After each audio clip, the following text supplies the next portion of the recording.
interrogative. Elle ne termine pas un point d'interrogation. La phrase interrogative, elle nous amène, elle amène le lecteur à se mettre dans la position de quelqu'un qui veut savoir, qui veut comprendre, qui veut connaître. Quel âge as-tu? Voilà l'exemple. Point d'interrogation. Je veux savoir. Quel âge as-tu? Comment t'appelles-tu? Quel est le nom de ton école? Point d'interrogation. Est-ce que vous voyez? Donc je veux savoir. C'est la phrase d'interrogation. Donc le lecteur, le bon lecteur doit se mettre en position de quelqu'un qui veut savoir. Devant quelqu'un. Nous avons aussi, écoutez maintenant, la phrase impérative qui se termine par un point d'exclamation. Si le tableau était ici, j'allais quand même vous montrer les différents points. Mais je vais encore vous donner la partie, c'est les contraintes. Je suis en train de vous rappeler les différents types de phrases qu'on rencontre dans les textes de romans, que ce soit en français, en anglais, en allemand, en espagnol, et même d'autres en swahili, d'autres langues également. Nous avons chaque type de phrase. Est-ce que vous voyez, mes amis? Donc, la phrase impérative, c'est une phrase, les maîtres, les enseignants vous ont déjà rappelé. Vous avez déjà dit, n'est-ce pas? Mais nous sommes en train de vous sensibiliser parce que nous avons appris que les résultats d'enquête ont prouvé que la lecture n'est pas bien cernée à votre niveau. Ça fait que lorsqu'on pose la question en mathématiques, combien sommes-nous, quel est le nom de le roi, on pose des questions comme ça, l'apprenant n'est pas à même de répondre parce qu'elle n'a pas respecté. Elle n'a pas respecté le canevas tracé pour la lecture. Alors donc pour nous, saisissez la bonne occasion pour nous écouter. Donc je disais ceci. La phrase impérative, c'est une phrase qui nous renseigne sur l'ordre, le conseil. Donc elle nous donne des conseils. Je dis, je prends ceci, voilà. Garde-moi ça. Fais attention, ne le casse pas. Est-ce que vous voyez? Donc, pour d'exclamation, non, ça va. C'est un des exemples. C'est compris? Je dis, gardez-moi mon sac. N'ouvrez pas le sac. Gardez le bic, mon sac. Ne le touchez pas. Est-ce que vous voyez? Donc, je suis en train d'utiliser la phrase impérative. Donc, je donne des conseils. La phrase impérative aussi peut amener le lecteur à donner des ordres. Je dis, venez tous ici, vous qui êtes là-bas, venez les enfants, venez ici.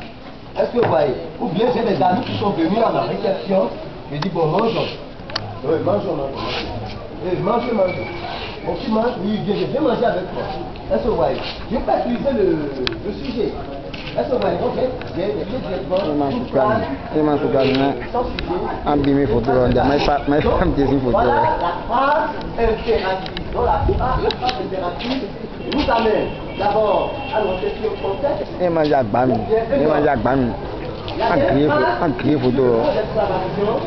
C'est la phrase exclamative. C'est là où on exprime un état d'âme, de sentiment, de douleur, d'émotion, de joie. Alors comment ça fait quoi? Voilà, Sergio est allé aux examens de CEP, certificat d'études primaires, session de jeu 2013. Lorsque je suis arrivé ici, j'ai rencontré le maître de sa classe. Il me dit, papa, ton fils Sergio réussit. Et le maître me dit, bravo, nous avions 100% dans notre question. L'autre école a fait 100%. Vous voyez, 100%. L'autre école a fait 100%.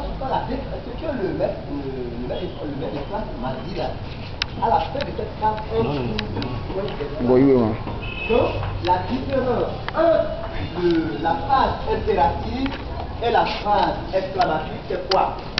Première chose, les deux phrases là se terminent par un point d'exclamation. Ça, c'est le ton commun. Mais la différence, c'est que la phrase impérative nous fait obligation de donner un ordre ou bien un conseil. C'est ça que le lecteur, apprenant, doit quand même saisir. Alors que les phrases exclamatives expriment un sentiment de joie, de douleur et de sentiment. On sent en lui un état d'âme. Est-ce que vous voyez? Si j'ai reçu la meilleure note à l'examen. Hein? Je suis déclaré premier du Bénin au CP, juin de 2013, de l'année en cours. Alors, vraiment, c'est un honneur d'abord pour moi, pour ma famille, pour mon école, pour mon maître, pour mon directeur. Est-ce que vous voyez? Donc, j'exprime un état, j'exprime un sentiment de joie. Voilà, chers amis,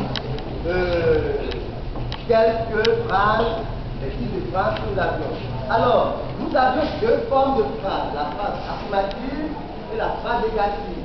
Dès qu'on verra la prochaine fois, on va quand même vous répondre. Alors, quelles sont les contraintes de la lecture?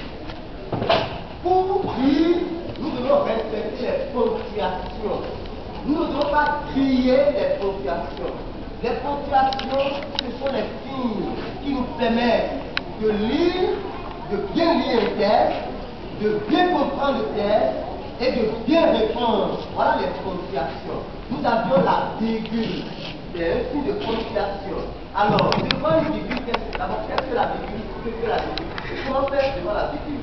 La virgule, c'est pas les groupes de mots. La virgule, d'abord, les signes de ponctuation permettent d'arriver le texte. Et elle nous aide à avoir le souffle nécessaire pour donner la meilleure lecture et pour une meilleure compréhension. Nous avons des amis qui lisent bien. Est-ce que vous voyez? D'après les résultats que nous avons de 2012, si on prend 10 grammes d'élèves du CM1, dans les CM1, CM1, CM2, nous avions 3 sur 10 qui lisent bien. Mais 1 sur 10 qui lisent très bien. Où est-ce que la capacité est faible? Donc ça veut dire que nous ne lisons pas. C'est parce que nous ne lisons pas que nous n'apprenons pas nos leçons. C'est parce que nous ne lisons pas les livres, c'est parce que nous ne lisons pas, nous n'allons pas vers les livres, que nous n'arrivons pas à bien percevoir, à aller vers la culture, pour nous rentrer davantage, pour être très bien cultivés, pour bien répondre. Alors chers amis, alors la figure, ce n'est pas un bout de mots.